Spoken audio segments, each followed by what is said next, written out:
Olá, sou Evilásio Santos, estudante do curso de Direito, FAC, Rio Grande do Sul. Eu gravo esse material como trabalho avaliativo da disciplina de Direito Civil 2, ministrada pelo professor William Mantovani, em que pede a relação de uma decisão judicial com tópicos estudados naquela disciplina em que foi discorrido sobre contratos e seus desdobramentos. É claro que uma ação como essa abarcará apenas alguns tópicos de todo esse campo conceitual do contrato. Essa ação aqui trata mais especificamente de demanda acerca do princípio da autonomia privada, da força obrigatória do contrato, que é chamado Pacta Sunt Servanda. Vê-se também nesse acordo sobre a bilateralidade e o contrato e sua onerosidade. Obviamente que aqui se analisa um contrato típico, uma vez que está sendo discutido na justiça, por ter previsão expressa na lei. Aqui também se verificará que essa ação trata de contrato paritário, formal e solene, cuja independência contratual é principal, ou seja, que não depende de outro contrato. Esse contrato também tem seu momento de cumprimento de modo continuado, pois se trata de pagamento em parcelas, como veremos.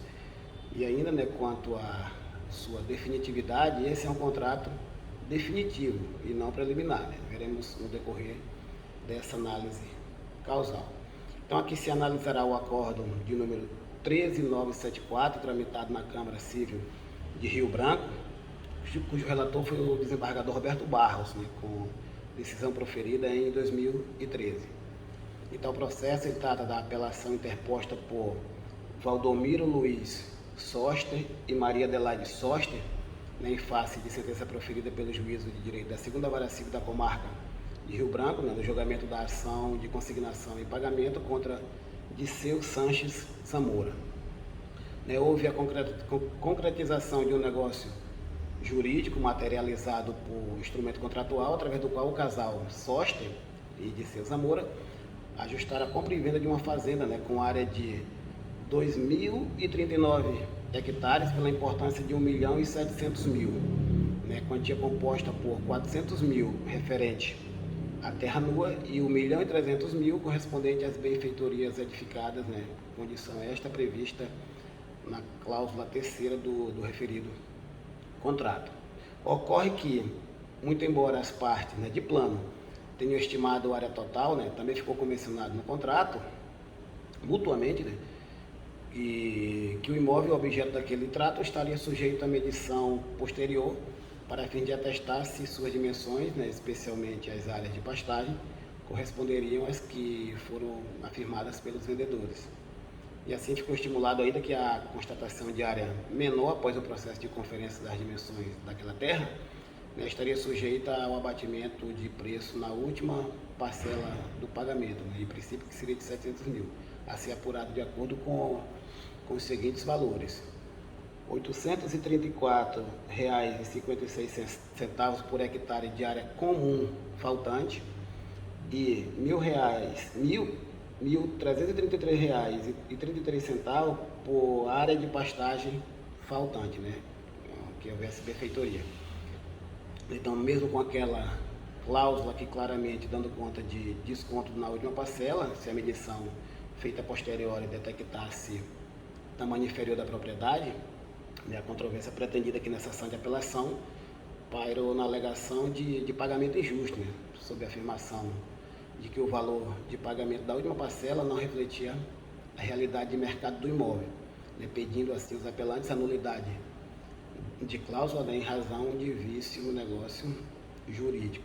Essas alegações dos recorrentes foram desconstruídas pela relatoria do acordo, sempre defendendo o princípio da autonomia privada e a força obrigatória do contrato, que, sem vícios expostos, não poderia jamais ser anulado ou reformado, como pedia a parte apelante.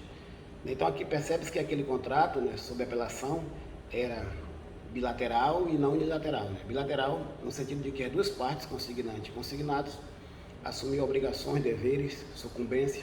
No caso, a parte vendedora a de entregar o imóvel com suas benfeitorias e a parte compradora de fazer o pagamento conforme acerto em contrato. era um contrato típico, né, de compra e venda, pois previsto na doutrina legal. Portanto, né, se é de compra e venda, também oneroso para ambas as partes.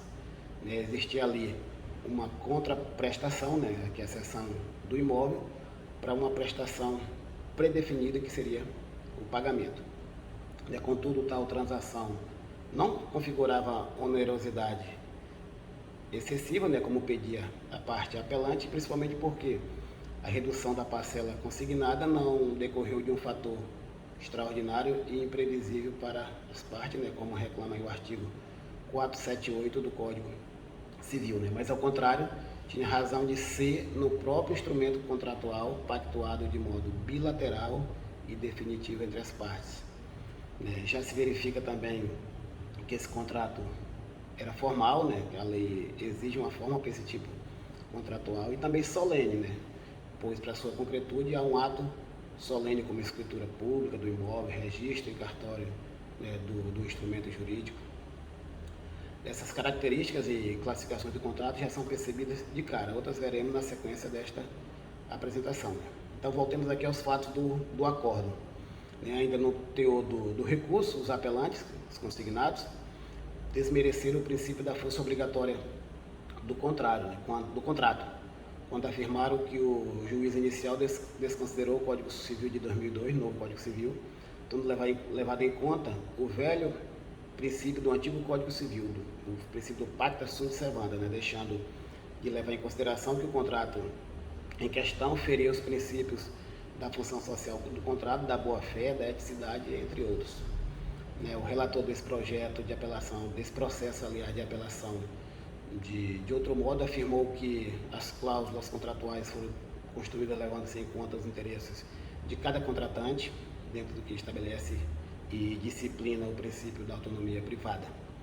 E sendo assim, a força obrigatória do contrato não podia ser, nesse caso, dirimida, como pediam as partes. Os princípios da função social, da boa-fé, da eticidade, etc., parece ser expressos ali pela parte apelante como mero recurso de retórica, uma vez que nem de longe são afetados pela efetividade desse negócio jurídico. E muito embora o relator compartilhe do entendimento acerca da possibilidade de revisão de contrato em ação de consignação de pagamento, posição adotada pelo STJ, e ele esteve convencido da inexistência, que no caso em análise, de justificativa capaz de induzir a revisão das cláusulas pactuadas no negócio jurídico, por não ser demonstrado qualquer elemento que pudesse legitimar a intervenção judicial para o fim de readequar as cláusulas e efeitos decorrentes da relação jurídica. Assim, tal recurso ele fora de pronto negado na íntegra. Então, diante de toda essa celeuma exposta aqui, ainda se pode facilmente detectar que esse contrato ele foi paritário em sua negociação de conteúdo, isso porque as partes estiveram em pé de igualdade na discussão dos termos do ato negocial, mesmo que a apelante tenha dito o contrário depois de feito o trato. Foi também um contrato de execução continuada, o que significa dizer que ele subsiste por um período de tempo, estando as partes condicionadas às prestações, como vimos. Tal contrato também, quanto à definitividade, possui caráter definitivo e não preliminar. Definitivo porque é celebrado de forma plena e acabada, gerando deveres e obrigações para ambas as partes. E, por fim, vale dizer que essa ação objeto de apelação diz respeito a um contrato em que se pode perceber muito do que se estudou na disciplina de Direito Civil 2.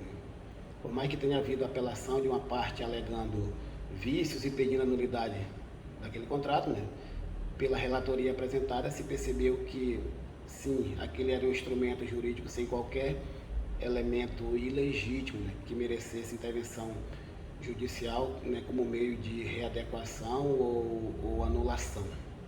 Então, esse foi o estudo proposto. Eu espero ter a contento abarcado a doutrina legal que aqui se pretendia dissecar, por meio dessa análise desse contrato, por meio dessa análise processual. Então era isso e meu muito obrigado.